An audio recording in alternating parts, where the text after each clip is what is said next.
Burada fayllarımız yükləndi. Yəni biz əsas aktivitemizi və onun dizaynını yaratdıq.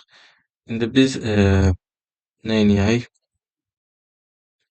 Bu activity main XML-i silək, çünki biz kitabdan yükləmişik özümüzə lazım olan hissəni. Onu bura layout faylının içinə ataq. Hardadır activity main XML? Buradadır. Bu activity main XML-i layoutun içinə atırıq. Və dizaynımız artıq avtomatik buraya gəlmiş olur. Gözləyək yüklənsin. Gözləyək dizaynlar yüklənsin. Gördüyünüz kimi hazır bura dizayn gəldi. Yəni ki, bu dizaynın eynisidir. Prosta bir dənə burada ağ rəng problemi var. İndi ona da baxarıq, səbəbi nəydən qaynaqlanır.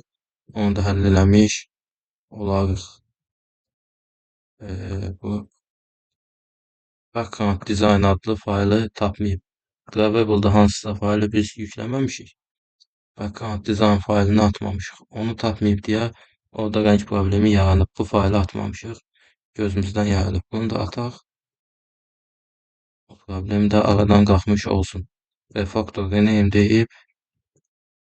Bunu da adını düzəldək. Aha, gördüyünüz kimi problem həll oldu. Demək olar ki, bu dizaynın neynədik biz əslində?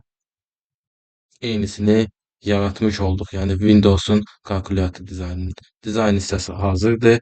Yəni bir siz də bu videoya baxacaqsınız kitabdan. Mənim sizin videonun altına qoyacağım linkdən, kitab linkindən daxil olub həmən bu göstərdiyim faylları yükləyib dizayn hissəsini hazır, yəni bir də dizayn yığmaqla əlləşməyəcəksiniz.